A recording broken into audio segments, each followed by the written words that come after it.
وحدہ والصلاة والسلام علی من لا نبی بعدہ اما بعد۔ آج ہم جس موضوع کو سمجھنے جا رہے ہیں وہ یہ ہے کہ مسلمان اپنے دوسرے مسلمان بھائی کا کسی چیز پہ کسی معاملے پر راز رکھے، اس کی پردہ پوشی کرے تو اس کا کیا اجر ہے۔ اللہ کے نبی علیہ الصلوۃ والسلام نے فرمایا مسلمان کا بھائی ہے، نہ تو وہ اس پر ظلم کرتا ہے اور نہ اس کو بے یار و مددگار چھوڑتا ہے، اور جو اپنے بھائی کی حاجت پوری کرے گا اللہ تعالیٰ اس کی حاجت پوری کرے گا، اور جو شخص کسی مسلمان کی پریشانی کو دور کرے گا تو اللہ تعالیٰ قیامت کے دن اس کی پریشانی کو دور کرے گا، اور جو شخص کسی مسلمان کی پردہ پوشی کرے گا تو اللہ تعالیٰ قیامت کے دن اس کی پردہ پوشی فرمائے گا۔ اس حدیث مبارکہ کے اندر اللہ کے نبی علیہ الصلوۃ والسلام نے مسلمانوں کو تلقین کرتے ہوئے، نصیحت کرتے ہوئے یہ سمجھایا ہے کہ مسلمان ایک دوسرے کے ساتھ کس طرح رہتے ہیں، ایک دوسرے کے ساتھ کس طرح کا سلوک ان کو رکھنا چاہیے۔ تو اسی طرح اس حدیث کے آخر میں جو شخص کسی مسلمان کی پردہ پوشی کرے گا تو اللہ تعالیٰ قیامت کے دن اس کی پردہ پوشی کریں گے۔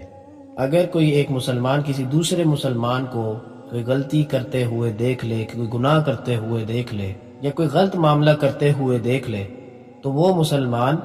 لوگوں کی نظر میں اس کو گرانے کے لیے جگہ جگہ اس کو بیان نہ کرے، بلکہ اس کا راز رکھے، اس کی پردہ پوشی کرے، اس کے عیب پر پردہ ڈالے، تو اس کا اجر یہ ہے کہ اللہ تعالیٰ قیامت کے دن اس مسلمان کی جس نے راز رکھا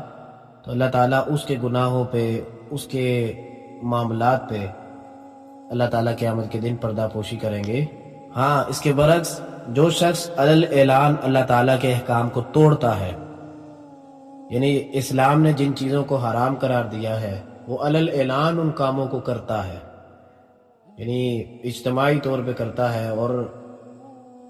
کھلے عام اس کو عام کرنے کی کوشش کرتا ہے، تو اس کے خلاف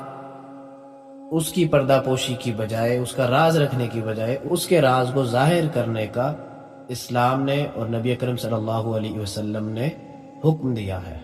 اگر آج کے معاشرے کے اندر ہم دیکھیں جن چیزوں کے اوپر مسلمان کو دوسرے مسلمان کا راز رکھنا چاہیے، آج کے معاشرے کے اندر اس کے الٹ ہو رہا ہے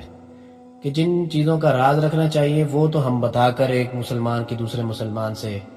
لڑائی کروا دیتے ہیں یا اس کو معاشرے میں گرانے کی ہم پوری حرکت کر دیتے ہیں۔ آج کے مسلمان اس طرح کے کاموں میں بہت زیادہ ملوث ہوتے ہیں، لیکن جن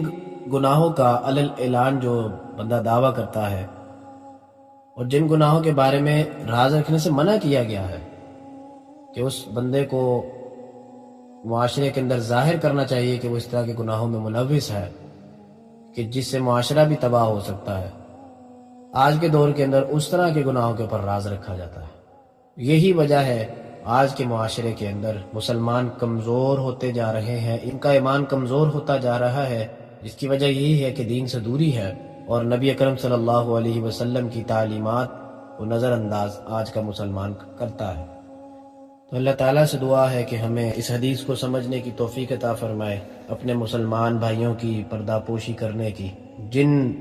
معاملات میں دین نے ہمیں پردہ پوشی کرنے کا حکم دیا ہے